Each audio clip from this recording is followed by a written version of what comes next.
அத்தியாயம் 15. 3 நாட்கள் கடந்துவிட்ட நிலையில் விடியும் பொழுதே சகஜமாய் புரண்டு படுத்தார் மோகனின் அப்பா அருணாச்சலம்.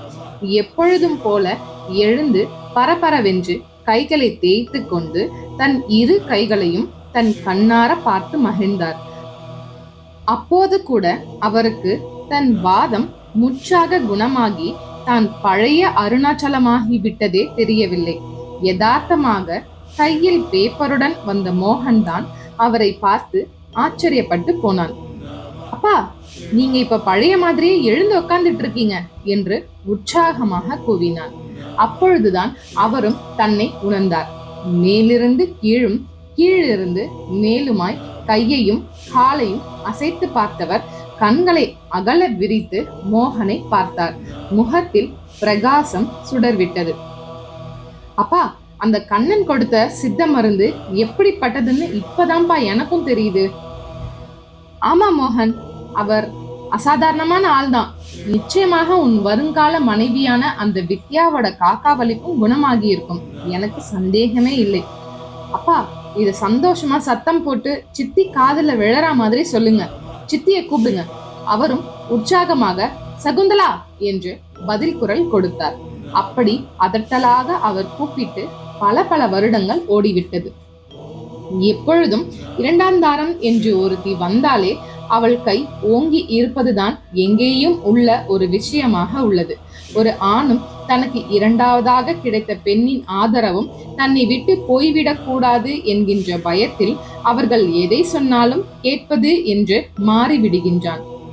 அருணாச்சலம் மட்டும் விதிவிலக்கா என்ன? அவரது அதட்டலான குரல் கேட்டு சகுந்தலாவும் அலறி அடித்து கொண்டு வந்தாள்.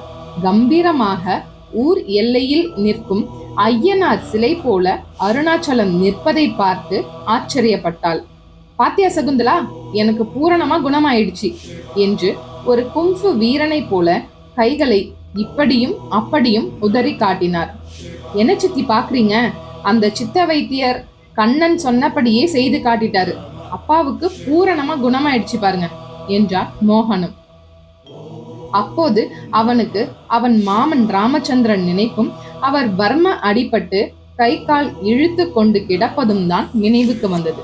சித்தி, கவலைப்படாதீங்க, அவரை நான் எங்க இருந்தாலும் பிடிச்சு இழுத்துக்கிட்டு வரேன். உங்க அண்ணன் ஒருத்தர் வாயை கொடுத்து வாங்கி கட்டிக்கிட்டு இருக்காரு, அவரையும் முதல்ல குணப்படுத்துற வழிய பார்ப்போம் என்ற மோகன் அப்போதே கண்ணனை பார்த்து அழைத்து வர கிளம்பி விட்டான். சித்தி சகுந்தலாவுக்குள்ளே எல்லாமே அவள் கையை மீறி போய் கொண்டிருப்பது நன்றாக தெரிந்தது. அடுத்த சதி திட்டம் பற்றி அப்போதே யோசிக்க ஆரம்பித்து விட்டாள். நடுச்சாலையில் கிடந்தது நீலம் பாய்ந்த அந்த பிணம். முதல் நாள் இரவில் இச்சாதாரி பரணியை பாம்பாக பார்த்த அந்த நபரின் பிணம்தான். விடிந்து நெடுநேரம் ஆகியும் போலீஸ் வரவில்லை.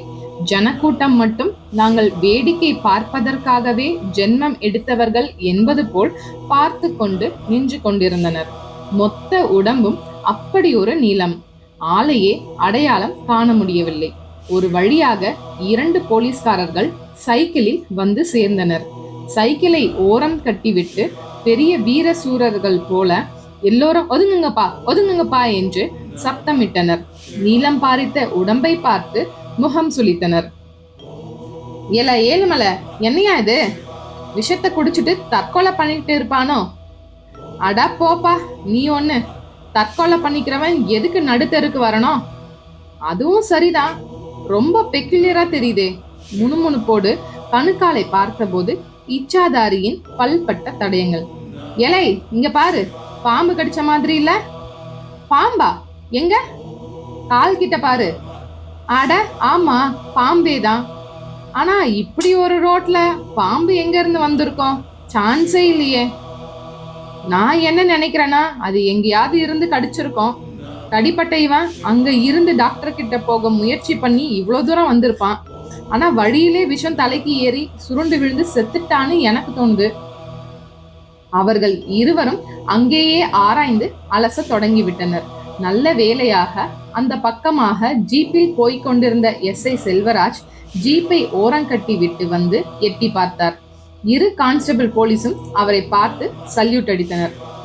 என்னையா அது, தற்கொலை கேஸா அப்படி தெரியல சார், பாம்பு கடிச்சு செத்தா மாதிரி தெரியுது. இந்த ரோட்ல ஏதையா பாம்பும் தேலாம்?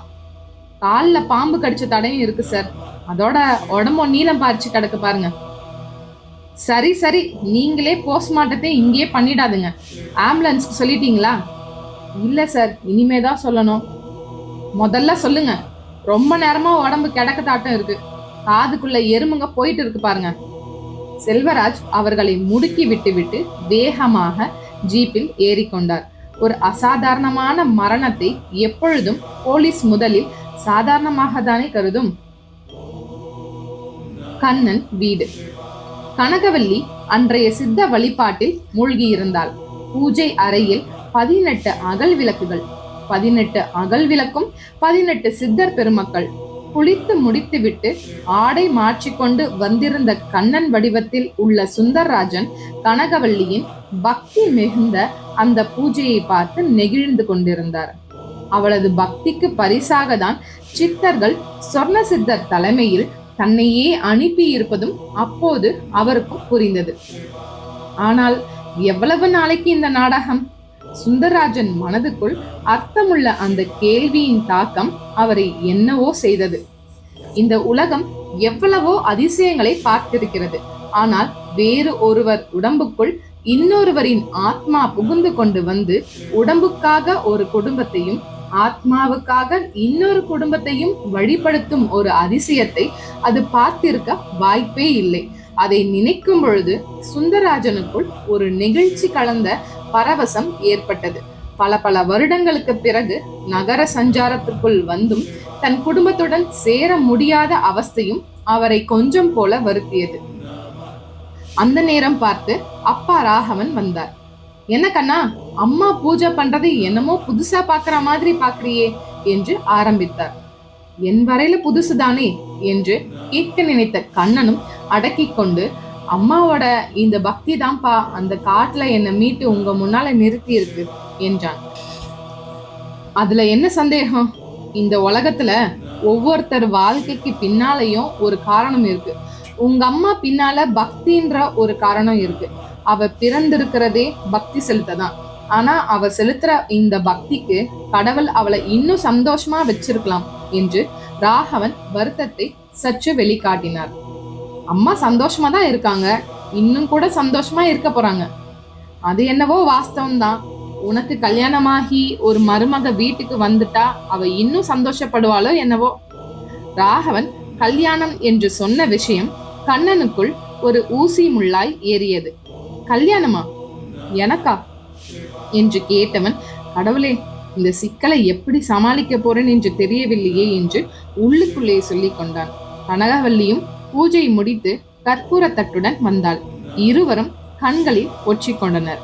கண்ணனும் இனியும் இங்கே இருந்தால் பேச்சு கல்யாணம் அது இது என்று செல்லும் என கருதியதால், அம்மா நான் கொஞ்சம் வெளியே போயிட்டு வந்துடுறேன் என்று வெளியே புறப்பட ஆயத்தமானான். வெளியேனா எங்கப்பா? பாலு வீடு வரைக்குமா? சரி, போயிட்டு மதியம் சாப்பிட வந்துடு. இன்னைக்கு உனக்கு பிடிச்ச சமையலா அம்மா பண்ணி வைக்கிறேன். சரிம்மா. கண்ணனுக்கு அந்த நொடி பொழுது தப்பித்தால் போதும் என்று இருந்தது. இந்த நாவலோட தொடர்ச்சியை அடுத்த காணொளியில பார்க்கலாம். வாழிய செந்தமிழ் செம்மொழியாய்.